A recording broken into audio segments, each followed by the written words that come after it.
Hello friends, this is SP Singh and welcome to smarter everyday. प्यारे दोस्तों, CTET 14 and 15 दिसंबर को target करते हुए सीडीपी में आपका एक बहुत इंपॉर्टेंट टॉपिक है विकास के सिद्धांत। यहाँ से आपको क्वेश्चन ज़रूर देखने को मिल जाता है।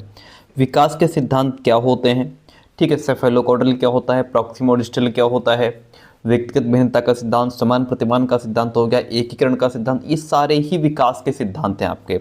आज की इस क्लास में हम ये जानेंगे कि विकास के सिद्धांत क्या होते हैं, किस तरीके से काम करते हैं, मानव विकास को प्रभावित करने वाले तत्व कौन कौन से होते हैं। ये सारी चीज़ें आज की इस क्लास में हम समझने वाले हैं और जो भी विद्यार्थी क्लास में लास्ट तक बना रहता है डेफिनेटली वो विकास के सिद्धांत को यहाँ से बिल्कुल 100% क्लियर करके जाएगा। तो आइए शुरू करते हैं। बहुत ही बेहतरीन तरीके से चीज़ों को समझते हुए एग्जाम्पल्स के माध्यम से, पिक्चर्स के माध्यम से समझते हुए चलेंगे और बिल्कुल कंठस्थ हो जाएगा, आपको दोबारा विकास के सिद्धांत पढ़ने की आवश्यकता नहीं पड़ेगी। आइए देखिएगा, मानव विकास के सिद्धांत यानी कि प्रिंसिपल्स ऑफ ह्यूमन डेवलपमेंट। मानव का जो विकास होता है वह किस तरीके से होता है, उसके भी कुछ सिद्धांत हैं। मानव का विकास निरंतर चलने वाली प्रक्रिया है, यह हमने पहले भी आपको बताया है। जो मानव में डेवलपमेंट होता है ये कंटिन्यू होता है, ठीक है। कैसे होता है? कंटिन्यू होता है। ऐसा नहीं है कि कुछ समय हुआ उसके बाद स्टॉप हो गया, स्टॉप नहीं होता है। स्टॉप कौन सी चीज़ होती है? आपकी ग्रोथ स्टॉप हो जाती है। ग्रोथ यानी कि जो आपके अंदर वृद्धि हो रही है वह एक दिन स्टॉप हो जाएगी, रुक जाएगी, लेकिन विकास जो है ये निरंतर चलता रहेगा। यानी कि पहले भी हमने आपको बताया है जो विकास है ये गर्भ से कब्र तक जाएगा, ठीक है। यानी कि गर्भ से डेवलपमेंट शुरू हो जाता है और कब्र तक जाता है, यानी कि आपकी लास्ट स्टेज तक डेवलपमेंट होता रहता है। चेंजेस आपके अंदर आते रहते हैं, बदलाव देखने को मिलते रहते हैं। इसीलिए और यही सबसे बड़ा इसमें अंतर होता है वृद्धि और विकास में। तो आज हम प्रॉपर तरीके से विकास को समझेंगे। पिछली क्लास में हमने वृद्धि और विकास में अंतर को समझा था। गैरिसन एवं अन्य ने लिखा है, क्या लिखा है? ये लिखते हैं कि जब बालक विकास की एक अवस्था से दूसरी अवस्था में प्रवेश करता है तब हम उसमें कुछ परिवर्तन देखते हैं। मान लीजिए बालक एक अवस्था से दूसरी अवस्था में, भाई बालक शैशवावस्था में था, अब वो बाल्यावस्था में गया है, अब वो किशोरावस्था में गया है, अब वो प्रौढ़ावस्था में गया है। जब वो एक अवस्था को पार करके दूसरी में प्रवेश करता है तो हम उसमें कुछ परिवर्तन देखते हैं। हमें लगता है कि हाँ, बच्चे के अंदर कुछ चेंजेस आ रहे हैं, बच्चे की समझ में कुछ डेवलपमेंट हो रहा है, बच्चे के शरीर में कुछ डेवलपमेंट हो रहा है, इसकी सोचने समझने की क्षमता में परिवर्तन आ रहा है। तो ये सारे ही परिवर्तन हमें देखने को मिलते हैं। अध्ययनों ने सिद्ध कर दिया ये परिवर्तन निश्चित सिद्धांतों के अनुसार होते हैं। ऐसा नहीं है कि मतलब कभी भी कैसे भी किसी भी कंडीशन में या किसी भी तरह से हो गए, नहीं। इनके भी कुछ निश्चित सिद्धांत हैं, कुछ फिक्स प्रिंसिपल्स हैं जिनके अकॉर्डिंग होते हैं। इन्हीं को विकास का सिद्धांत कहा जाता है। अब जैसे सबसे पहले हम लेते हैं विकास की दिशा का सिद्धांत, यानी कि जो डेवलपमेंट है वह एक डायरेक्शन में चलता है, एक दिशा में चलता है। कैसे? इसके अंतर्गत दो डायरेक्शन दी गई हैं। एक आपका सिरोध पदोन्मुखी जिसको सेफेलोकॉर्डल सीक्वेंस कहते हैं, और दूसरा आता है समीपस्थ दूरस्थ विकास का क्षेत्र यानी कि प्रॉक्सिमो डिस्टल सीक्वेंस, ठीक है। ये दो डायरेक्शन दी गई हैं दिशा के सिद्धांत में, ठीक है। प्रिंसिपल ऑफ डेवलपमेंट डायरेक्शन जो है इसमें दो डायरेक्शन है। अब सबसे पहले आती है सेफेलोकॉर्डल सीक्वेंस। सेफेलोकॉर्डल सीक्वेंस क्या होता है? ये जो दिशा का सिद्धांत है ये कहता है, इस सिद्धांत के अनुसार शिशु के शरीर का जो विकास है वो सिर से पैर की दिशा में, किधर? सिर से पैर की दिशा में होता है। यानी कि जो डेवलपमेंट है वो हेड टू टो जाता है, यानी कि सिर से लेकर के पैर के अंगूठे तक जाता है। इस डायरेक्शन में जो है बालक के अंदर डेवलपमेंट होता है। इस विकास को मस्तिष्केधोमुखी या शिरापुच्छीय दिशा यानी कि सेफेलोकॉर्डल डायरेक्शन भी कहा गया है, जिसके अनुसार पहले शिशु का सिर, फिर धड़, बाद में हाथ पैरों का विकास होता है। इस डायरेक्शन में ये कहा गया है कि पहले बच्चे का सिर डेवलप होगा। क्या होगा? पहले बच्चे का सिर डेवलप होगा, फिर उसके ये कंधे डेवलप होंगे, उसका बाकी धड़ डेवलप होगा, फिर ये पैर डेवलप होंगे और लास्ट में ये डेवलप होंगे। तो यानी कि विकास जो है वो डायरेक्शन क्या कह रहा है, वो कह रहा है कि विकास इस तरीके से चलेगा। यहाँ से डेवलपमेंट शुरू होगा, ये सिर डेवलप होगा, धड़ डेवलप होगा, बाद में हाथ पैरों पर विकास बाद में आएगा।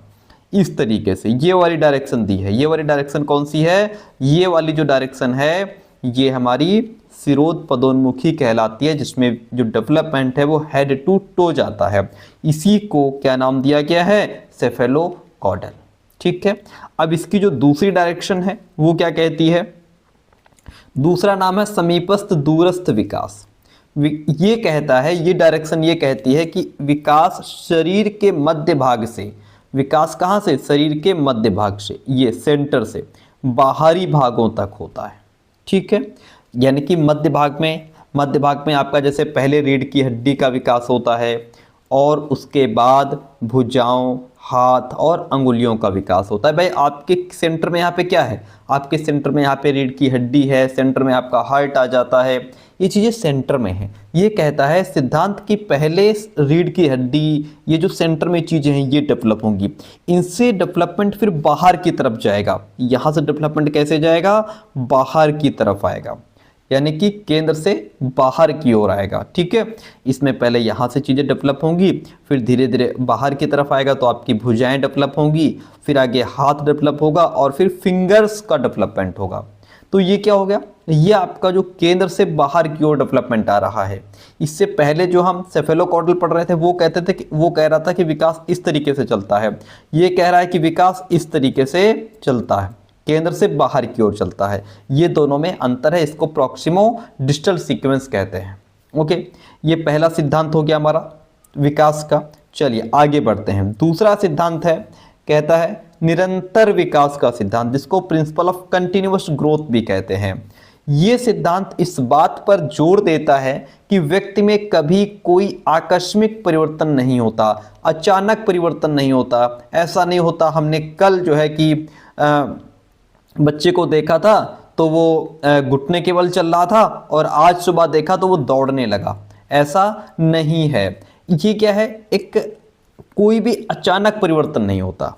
विकास की प्रक्रिया अविराम गति से बिना रुके निरंतर चलती रहती है, लेकिन ये गति कभी तीव्र और कभी मंद पड़ जाती है। और इसमें भी बालक के शुरुआती जो 3 वर्ष होते हैं, जो शुरुआती 3 वर्ष होते हैं, इन शुरुआत के 3 वर्षों में बालक के विकास की प्रक्रिया बहुत तीव्र रहती है। आप देखते हैं ना 3 साल का बच्चा कितनी जल्दी डेवलप हो जाता है ना। यदि उसको अच्छा एटमॉस्फेयर, अच्छा न्यूट्रिशन, अच्छी चीज़ें मिल रही हैं तो बच्चा लगभग कह सकते हैं कि 99% बच्चे बढ़िया डेवलप हो जाते हैं 3 वर्ष में, है ना। तो यहाँ पे विकास की प्रक्रिया बहुत तीव्र होती है, बाद में यही डेवलपमेंट धीमे पड़ जाता है। शुरुआत में बच्चे में बहुत जल्दी चेंजेस, परिवर्तन देखने को मिलते हैं। ठीक है, और अब जैसे हम लोग हैं, हमें कोई चेंजेस देखने को ही नहीं मिलता। ऐसा लगता है 4-6 साल भी हमने किसी को देखा या हमें किसी ने देखा, अरे यार तुम तो बिल्कुल सेम टू सेम हो, बिल्कुल नहीं बदले। और वही बच्चा, अगर जिस बच्चे ने जन्म लिया है उसको आप देखो और फिर उसको 1 साल बाद आ करके देखो तो आपको चलता फिरता मिलेगा, है ना। तो ये चीज़ होती है, पहले विकास तीव्र होता है, बाद में मंद पड़ जाता है। ये होता है निरंतर विकास का सिद्धांत, जो कंटिन्यू चलता ही रहता है। अगला है विकास की गति में व्यक्तिगत भिन्नता का सिद्धांत, principle of individual difference in rate of growth. ये कहता है, देखिए कि विभिन्न व्यक्तियों के विकास की गति में विभिन्नता होती है। किसी का विकास तीव्र गति से हो रहा है, या जैसे मान लीजिए बालक है, छोटा बालक है, तो वो कोई बालक है जो 9 से 10 महीने में चलना सीख गया है, कोई 12 महीने में भी नहीं चल पा रहा, कोई 1.5 साल ले रहा है चलना सीखने में, 1.5 साल में चलना सीखा है, कोई 10 महीने में चलना सीख गया, कोई 1.5 साल में चलना सीख रहा है। ठीक है, तो ये जो किसी को 18 महीने लग जाते हैं, वही 1.5 साल। ठीक है, तो ये क्या है, ये विकास की गति में भिन्नता होती है, सब में एक समान नहीं होता। एक ही आयु के 2 बालक में शारीरिक, मानसिक और सामाजिक विकास में व्यक्तिगत भिन्नताएं स्पष्ट रूप से दिखाई देती हैं। दोनों बच्चे मान लीजिए 2-2 साल के हैं दोनों, या मान लीजिए जैसे 2 बच्चे हैं, दोनों 1-1 साल के हैं। अब दोनों में फिजिकल डेवलपमेंट में अंतर दिखाई देगा, कोई बढ़िया हष्ट-पुष्ट है, कोई थोड़ा बहुत हो सकता है कमज़ोर हो, कोई हो सकता है कि थोड़ा बहुत बोलना सीख गया हो, कोई अभी बिल्कुल नहीं बोलता। ठीक है, कई बार तो बच्चे बहुत लंबे समय तक नहीं बोलते हैं, माँ बाप को दुविधा हो जाती है कि ऐसा तो नहीं बच्चा हमारा गूंगा तो नहीं है, या ऐसा तो नहीं ज़िंदगी भर बोलेगा ही नहीं, और बाद में वो ऐसा बोलते हैं, बहुत बढ़िया। तो ये चीज़ होती है कभी कभी। कुछ के अंदर सोशल डेवलपमेंट अच्छा हो जाता है, कुछ अभी भी 1.5-2 साल का बच्चा हो गया लेकिन अभी भी किसी के पास जाता ही नहीं है ना। तो ये चीज़ होती है, और कोई है जो सबसे व्यवहार बना लेता है। तो ये अंतर देखने को मिलता है, अक्सर ये भी देखा गया है। दूसरी बात है व्यक्तिगत भिन्नता। व्यक्तिगत भिन्नता भाई आपको पता है कि संसार में कोई भी दो व्यक्ति बिल्कुल समान नहीं है ना। यहाँ तक कि अगर दो ट्विंस होते हैं, उनमें भी शुरुआत में दोनों में पहचानने में अंतर हो सकता है, लेकिन बाद में उनमें भी भिन्नता दिखाई देती है, या मतलब शुरुआत में भी भिन्नता होती है लेकिन हो सकता है हम पहचान ना पाएँ। ठीक है, उनकी रुचि योग्यता क्षमता में भिन्नता होती है, उनके मेंटल डेवलपमेंट पे भिन्नता होती है। तो कोई भी दो व्यक्ति समान नहीं है। अक्सर देखा गया है कि जो बालक जन्म के समय लंबा होता है वो बड़ा होने पर भी लंबा रहता है। ठीक है, इसको कहते हैं डिफरेंट रेट ऑफ ग्रोथ। ठीक है, और जो छोटा होता है वो साधारण छोटा ही रहता है। तो जो जन्म के समय लंबा है वो तो जाहिर सी बात है आगे भी लंबा ही रहेगा, जो छोटा है वो छोटा ही रहेगा। इसको क्या कहते हैं? Principle of different rate of growth. इतनी बात क्लियर है? वेरी गुड, आगे बढ़ते हैं। अब आगे कहता है, नेक्स्ट पॉइंट है हमारा विकास क्रम का सिद्धांत, यानी कि प्रिंसिपल ऑफ डेवलपमेंट सीक्वेंस।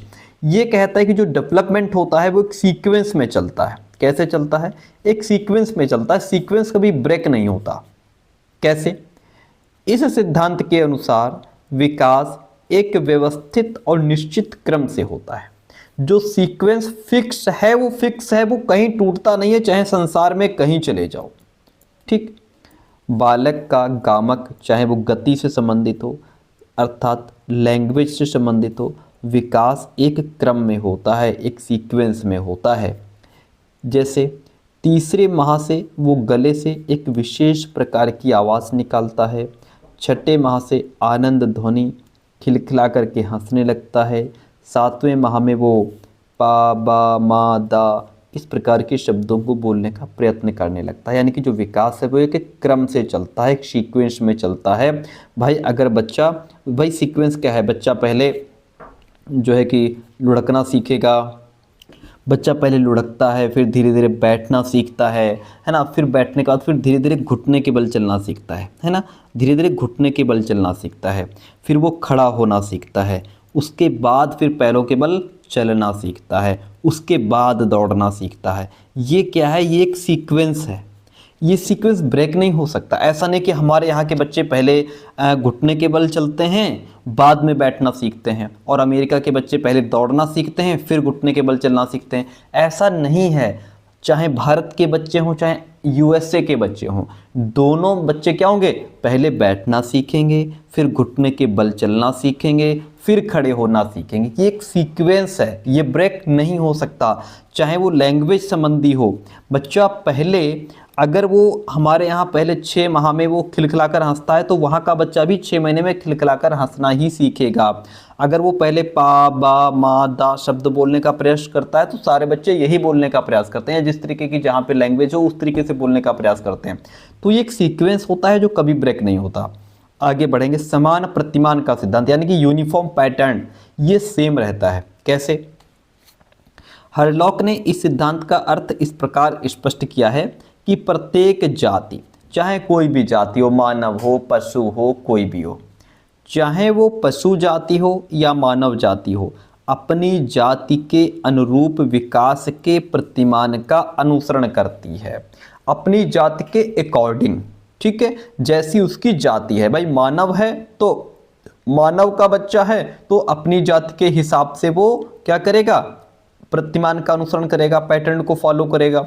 और अगर गाय का बच्चा है तो वो उस तरीके की जाति के अपने गाय की जो है कि उसके पैटर्न को फॉलो करेगा। जैसे गाय का बच्चा जन्म लेते ही खड़ा हो जाता है ना, परंतु मानव शिशु जन्म के समय मात्र रोना जानता है। संसार के प्रत्येक भाग में विकास के एक ही प्रतिमान होते हैं, चाहे वो कोई भी जाति हो। ऐसा नहीं है कि हमारे यहाँ का बच्चा, हमारे यहाँ गाय का बच्चा पहले जो है कि बैठना सीखता है, चलना सीखता है, और अमेरिका के बच्चा वैसे नहीं। अगर हमारे यहाँ गाय के बच्चे का यानी कि हमारे यहाँ गाय का जो पैटर्न है वही वहाँ भी है, ठीक है। और मानव शिशु जहाँ भी हो दुनिया में, किसी कोने में हो, अगर मानव का शिशु अगर है तो वो पहले रोएगा ही, ठीक है, चाहे कहीं का बच्चा हो, हाथी का बच्चा। तो इस तरीके से जिस भी पशु का बच्चा हो चाहे मानव का बच्चा हो, एक यूनिफॉर्म पैटर्न को फॉलो करता है, अनुसरण करता है, जैसा उसकी जाति में होता है वैसा ही वो करता है, ठीक है। चलिए आगे बढ़ते हैं। सामान्य से विशिष्ट प्रतिक्रियाओं का सिद्धांत। ये सिद्धांत क्या कहता है? ये कहता है कि पहले बच्चा सामान्य क्रियाएं करता है, उसके बाद स्पेसिफिक एक्टिविटीज पे जाता है। कैसे? जैसे बालक का विकास सामान्य प्रतिक्रियाओं से विशिष्ट प्रतिक्रियाओं की ओर होता है। पहले बालक सामान्य प्रतिक्रियाएं करता है, बाद में विशेष की तरफ जाता है। जैसे नवजात शिशु किसी वस्तु को पकड़ने के लिए पूरे शरीर का संचालन करता है, किंतु एक समय अंतराल के बाद वह विशिष्ट अंग यानी हाथ का प्रयोग करने लगता है। छोटा बच्चा है, आप उसको कुछ पकड़ने के लिए दो, ठीक है, मान लीजिए अगर वो बैठ भी नहीं पाता है, आप उसको कुछ पकड़ने के लिए दो तो वो उस चीज़ को पकड़ने के लिए पैर भी चला रहा है, हाथ भी चला रहा है, मुंह भी चला रहा है, उसको पता ही नहीं कि मुझे इसको पकड़ना कहाँ से है। फिर धीरे धीरे वो समझ जाता है कि मुझे फिर कहता है कि एक समय अंतराल के बाद, यानी कि धीरे धीरे समय बीतते बीतते जब वो 4-6 महीने का होता है, फिर वो जान जाता है कि मुझे इस चीज़ को हाथ से पकड़ करके मुंह में रखना है ना।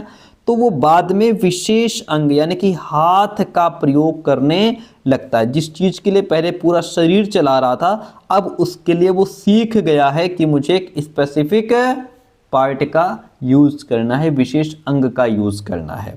तो ये होता है सामान्य से विशेष प्रतिक्रियाओं का सिद्धांत, जिसमें बालक पहले पूरे शरीर का संचालन करता है, बाद में एक विशेष अंग का संचालन करता है। नेक्स्ट है परस्पर संबंध का सिद्धांत। देखिए ऐसा है कि 4 डोमेन होते मेन, ठीक है, कौन कौन से? पी, सी, एस, ई। पी का मतलब फिजिकल, सी का मतलब कॉग्निटिव, एस का मतलब सोशल और ई का मतलब इमोशनल। ये चारों आपस में क्या हैं? जुड़े हुए हैं। क्या है सिद्धांत कहता है? इस सिद्धांत के अनुसार बालक के शारीरिक, मानसिक, सामाजिक और संवेगात्मक आदि पहलुओं के विकास में परस्पर संबंध होता है। अगर बालक का फिजिकल डेवलपमेंट अच्छा हुआ है तो जाहिर सी बात है उसका मेंटल डेवलपमेंट भी अच्छा हुआ होगा। यदि बालक का फिजिकल डेवलपमेंट अच्छा नहीं है, शरीर पूरी तरीके से विकसित नहीं है, तो उसका फ़र्क उसके मानसिक विकास पर भी पड़ेगा। उसकी बुद्धि भी उतना बढ़िया काम नहीं करेगी, मेंटल डेवलपमेंट भी उतनी अच्छे से नहीं होगा। जब मेंटल डेवलपमेंट अच्छे से नहीं होगा तो वो समाज के लोगों के साथ इंटरेक्शन नहीं कर पाएगा और इमोशनली भी वो उतना डेवलपमेंट नहीं होगा। इन सब का एक दूसरे से सब ये जुड़े हुए हैं, ठीक है। अगर बच्चा फिजिकली अच्छा है तो उसका दिमाग भी काम करेगा। यदि बच्चा इमोशनली मान लीजिए अच्छा फील नहीं कर पा रहा है, अगर हम आप पर बात करें, हम अपनी बात करें, अगर मैं फिजिकली अच्छा महसूस कर रहा हूँ, स्वास्थ्य ठीक है, तो मेरा दिमाग भी बढ़िया काम करेगा। समाज के लोगों के साथ हंसेंगे, उठेंगे, बैठेंगे, उनके साथ मस्ती करेंगे। और यदि मान लीजिए हम इमोशनली परेशान हैं, ठीक है, तो फिर क्या है? हमारा दिमाग नहीं काम करेगा, शरीर भी काम नहीं करेगा, ठीक है। हम हो सकता है समाज के लोगों के साथ उस तरीके के व्यवहार ना कर पाएं। तो ये सभी आपस में जुड़े हुए हैं। जैसे उदाहरण के तौर पर तीव्र बुद्धि वाले बालक के मानसिक विकास के साथ साथ उसका सामाजिक और शारीरिक विकास भी तीव्र गति से होता है। कहने का मतलब है यदि बालक की बुद्धि तीव्र है तो इसके साथ उसका मेंटल डेवलपमेंट भी अच्छा होगा। मेंटल डेवलपमेंट जब अच्छा होगा तो सोशल डेवलपमेंट भी वो कर पाएगा, लोगों के साथ अच्छा जो है कि वो इंटरेक्शन कर पाएगा, उसका शारीरिक विकास भी बढ़िया होगा। ये सभी आपस में, सभी पहलू आपस में जुड़े हुए हैं, कोई भी एक दूसरे से फ्री नहीं है, स्वतंत्र नहीं है। अगला है एकीकरण का सिद्धांत। एकीकरण का सिद्धांत का मतलब क्या होता है? इस सिद्धांत के अकॉर्डिंग बालक का विकास सामान्य से विशिष्ट की ओर तथा विशिष्ट से सामान्य की ओर अर्थात दोनों तरफ होता है। कैसे? जैसे आगे पढ़िए फिर बताता हूँ। बालक पहले संपूर्ण अंग को और फिर अंग के भागों को चलाना सीखता है। उसके बाद बालक उन भागों में एकीकरण करना सीख लेता है। ठीक है, जैसे मान लीजिए अगर आप साइकिल चला रहे हैं, ठीक है, तो साइकिल चलाने में आप पहले गिरे भी होंगे, है ना। आपने पहले उसमें क्या कहते हैं, कैंची चलाई होगी, फिर डंडे बैठ के चलाया होगा, फिर पूरी साइकिल को चलाना आपने सीखा होगा, है ना। हम लोगों ने तो ऐसे ही सीखा है। अब जब हम साइकिल चलाना सीख गए हैं तो बाद में अब हमें क्या है कि अब उसके बाद फिर प्रॉपर तरीके से विशेष अंगों का प्रयोग करना हम सीख गए। लेकिन उसके बाद फिर क्या हुआ, फिर अब हम सामने देख भी रहे हैं, साइकिल भी चल रही है, जरूरत पड़ी तो फ़ोन निकाल करके बात भी करने लग गए, नीचे पैडल भी चल रहे हैं और पीछे भी ध्यान है कि पीछे से तो कुछ नहीं आ रहा है। तो ये क्या है, ये अब एकीकरण हो गया प्यारे दोस्तों। क्या हो गया, एकीकरण। अगर मैं बालक का उदाहरण लूँ तो जैसे एक बालक है, उसको चीज़ पकड़ाओ तो पहले पूरे शरीर का संचालन करता है, फिर वो हाथ का प्रयोग करता है कि मुझे हाथ से इस चीज़ को पकड़ना है, उसके बाद फिर वो ये तक सीख जाता है कि मुझे इस चीज़ को इस फिंगर्स के माध्यम से पकड़नी है।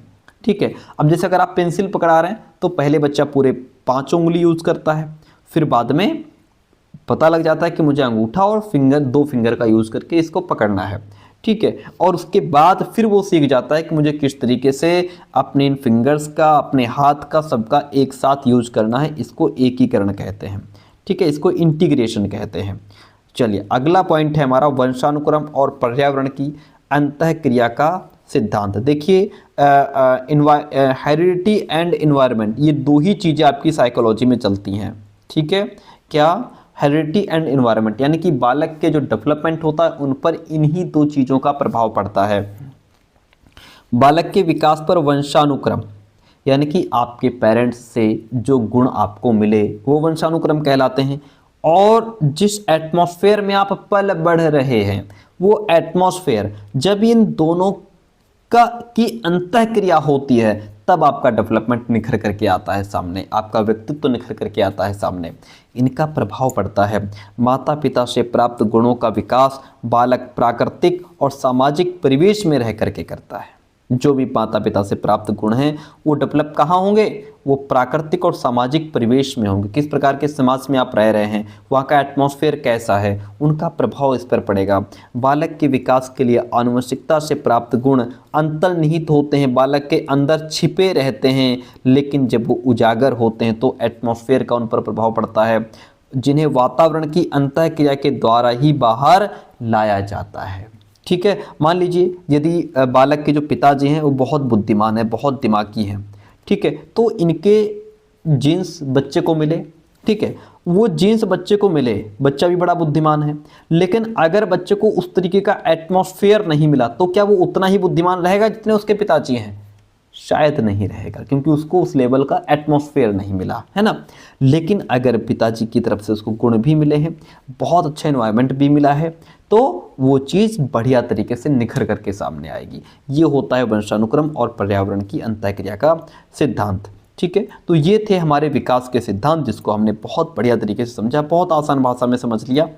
अब हम बात करेंगे जो मानव का विकास होता है इस पर किन किन चीज़ों का प्रभाव पड़ता है। देखिए, सबसे बड़ी चीज़ जो अभी लास्ट में हमने जाना, वंशानुक्रम या फिर जिसको हम आनुवंशिकता कहते हैं, इसका प्रभाव बालक के विकास पर पड़ता है। जैसे बालक का विकास उसके वंशानुक्रम, पूर्वजों के गुणों एवं प्रजाति के अनुसार ही होता है। प्रजाति यहाँ पे क्यों लगा दिया, क्योंकि जिस प्रजाति का बालक होगा उसके हिसाब से वो डेवलप करेगा। यहाँ पे आप बालक को समझिए, जैसे बालक का रंग, उसका रूप कैसा है, बालक की कद कितना है, उसकी काठी कैसी है, शरीर का गठन कैसा है, बुद्धि कैसी है, चरित्र कैसा है, आदि को वंशानुक्रम संबंधी विशेषताएं प्रभावित करती हैं। यदि पिताजी का रंग गोरा है तो जाहिर सी बात है बालक भी गोरा होगा। पिता माता जी यदि सांवले रंग के हैं तो बालक भी सांवला ही हो जाता है। ठीक है, यदि पिताजी बढ़िया सुंदर स्मार्ट हैं तो जाहिर सी बात है लगभग बालक भी वैसा ही हो जाएगा। ठीक है, यदि पिताजी का जो कद है, मान लीजिए पिताजी का कद लंबा है, पिताजी खूब बढ़िया, एकदम हाइट बढ़िया है, उनकी शरीर में बढ़िया हैं, फिट हैं, और जो माता जी हैं वो छोटे कद की हैं, तो कई बार माता जी का भी फर्क पड़ता है ना। कई बार क्या मतलब पड़ता ही है। तो ऐसा होता है कि बालक का अगर कद छोटा रह गया तो वो उसमें इसका मतलब है कि माता जी के गुण ज़्यादा आ गए, इसलिए बच्चे का जो कद है वो छोटा रह गया। ठीक है। बुद्धि, यदि पिताजी बुद्धिमान है बालक भी बुद्धिमान हो गया। इनका प्रभाव पड़ता है। अक्सर ये देखा जाता है कि तीव्र बुद्धि माता पिता की संतान भी तीव्र बुद्धि की ही हो जाती हैं। वातावरण का प्रभाव पड़ता है। आपको एटमॉस्फेयर कैसा मिलता है, जैसे हम जैसे मान लीजिए हम लोग गांव में रहते हैं, तो गांव के बच्चे उतने बढ़िया नहीं कर पाते जितना बाहर शहरों के बच्चे करते हैं, क्योंकि उनको उस तरह का एटमॉस्फेयर मिलता है। अगर हम यहाँ बच्चे को इंग्लिश मीडियम पढ़ा भी लें तो फिर वो सुबह इंग्लिश मीडियम पढ़ के आता है, फिर बाद में गांव के बच्चों के साथ जो यहाँ सरकारी स्कूल में पढ़ रहे हैं या नहीं पढ़ने जाते उनके साथ खेल रहा है, तो वो जो पढ़ के आया वो सब बराबर हो गया। लेकिन वहाँ क्या है, शहरों में क्या है, बच्चा बढ़िया इंग्लिश मीडियम स्कूल में पढ़ के आया, घर आया तो पेरेंट्स भी इंग्लिश में बोल रहे हैं, तो बच्चा और ज़्यादा डेवलप कर गया। ये चीज़ होती है। वातावरण का भी बालक के विकास पर विशेष प्रभाव पड़ता है। स्कूल, समाज, खेल का मैदान कैसा है, खेल का मैदान का मतलब वहाँ पे कौन किस प्रकार के साथी उसके खेलने आते हैं। परिवार के वातावरण से ही बालक का विकास होता है। यदि परिवार का वातावरण बढ़िया धार्मिक है तो बच्चा भी धार्मिक हो जाता है। परिवार अगर नास्तिक है तो बच्चा भी नास्तिक हो जाता है। ये इन सब चीज़ें, वातावरण ही बालक की अनेक अंदर की समाहित शक्तियों को बाहर निकालने का काम करता है। आपका क्लास का एटमॉस्फेयर कैसा है, इसका आप पर फर्क पड़ रहा है। जब आप खेलने जाते हैं आपके साथी कैसे हैं, उनका प्रभाव पड़ता है, क्योंकि उनको देख कर के आप सीख रहे होते हैं, उनकी विचारधारा आपके अंदर आ रही होती है। ठीक है। इन सब चीज़ों का आपकी फैमिली है ना, आप यदि इंग्लिश मीडियम बढ़िया स्कूल में पढ़ रहे हैं, पेरेंट्स भी इंग्लिश बोल रहे हैं, तो जाहिर सी बात है आप बढ़िया बच्चे, छोटे छोटे बच्चे, इसीलिए शहरों के बच्चे इंग्लिश बोलना सीख जाते हैं। हम लोग आज तक बोलना नहीं सीख पाते हैं क्योंकि हमें वो एटमॉस्फेयर नहीं मिल पाता है। लिंग की अगर बात करें, लिंग भेद का प्रभाव भी मानव के विकास पर पड़ता है। कैसे? ये देखा जाता है कि जन्म के बालकों का आकार बड़ा होता है, बालिकाओं का शारीरिक और मानसिक विकास बहुत तीव्र गति से होता है। जो बालिकाएं होती हैं इनका फिजिकल और मेंटल डेवलपमेंट बहुत तीव्र गति से होता है। स्त्रियां अक्सर 16 वर्ष तक वयस्क हो जाती हैं, जबकि पुरुषों में परिपक्वता 18 से 25 वर्ष के बीच में ही आती है। तो इसका भी फर्क पड़ता है। बुद्धि का फर्क पड़ता है। कैसे? बुद्धि मानव के विकास को प्रभावित करने वाला एक प्रमुख कारक होता है, क्योंकि तीव्र बुद्धि वाले बालकों का शारीरिक और मानसिक विकास भी तीव्र गति से होता है। जिस बालक की बुद्धि तीव्र होती है उसका बढ़िया फिजिकल डेवलपमेंट भी होता है, मेंटल भी होता है। सामान्य बुद्धि के बालकों का बोलना सीखने में 16 महीने लगते हैं, वहीं प्रतिभा संपन्न बालकों को बोलना सीखने में 11 महीने लगते हैं। अच्छा, शुद्ध वायु और प्रकाश का भी फर्क पड़ता है। आपको अच्छी वायु मिलनी चाहिए, प्रदूषण रहित वायु मिलनी चाहिए, जहाँ पे प्रदूषण ना हो, है ना। शुद्ध वायु, बढ़िया पानी आपको मिले, शुद्ध पानी मिले। प्रकाश का बालक के विकास पर बहुत प्रभाव पड़ता है। बिना इनकी समुचित व्यवस्था के बालक अनेक रोगों का शिकार हो जाता है। आपको पता लगा, आप शहर में रह रहे हैं, आपको धूप नहीं मिल पा रही है, आप दिल्ली में रह रहे हैं, आपको शुद्ध वायु नहीं मिलती है, शुद्ध पानी नहीं मिलता है, तो इसका फ़र्क पड़ेगा। अब इसका मतलब बच्चा रोगी हो जाएगा, रोगों का शिकार हो जाएगा। इन सब के अभाव में बालक का शारीरिक और मानसिक विकास अवरुद्ध हो जाएगा, रुक जाएगा। उचित पोषाहार, यदि बालक को सही न्यूट्रिशंस नहीं मिल रहे हैं तो इस तरीके की कंडीशन बालक के सामने आ जाती है। उचित पोषण न प्राप्त होने से बालक का विकास रुक जाता है, इसलिए पोषण का बालक पर बहुत प्रभाव पड़ता है, जिससे विकास की गति भी प्रभावित होती है, जैसा कि आप यहाँ पे सामने बच्चे को देख पा रहे होंगे। ठीक है, तो ये हमने जाना कि किस तरीके से मानव के विकास को चीज़ें प्रभावित भी करती हैं। यदि आप बीएड के छात्र हैं और आपके यहाँ आप कानपुर यूनिवर्सिटी से बीएड कर रहे हैं, या आप लखनऊ यूनिवर्सिटी से बीएड फर्स्ट सेमेस्टर के छात्र हैं और आपके पास साइकोलॉजी सब्जेक्ट है, तो ये क्लास आपके लिए बहुत इंपॉर्टेंट, और उस नोट्स के लिए आप हमें यहाँ मैसेज कर सकते हैं। बाकी ये कॉमन टॉपिक था आपका सीटेट के लिए भी, इसलिए हमने आपको पढ़ा दिया। ठीक है, तो क्लास कैसे रही कमेंट करके जरूर बताइएगा। थैंक यू सो मच, मिलते हैं बहुत जल्दी नेक्स्ट क्लास में। ओके।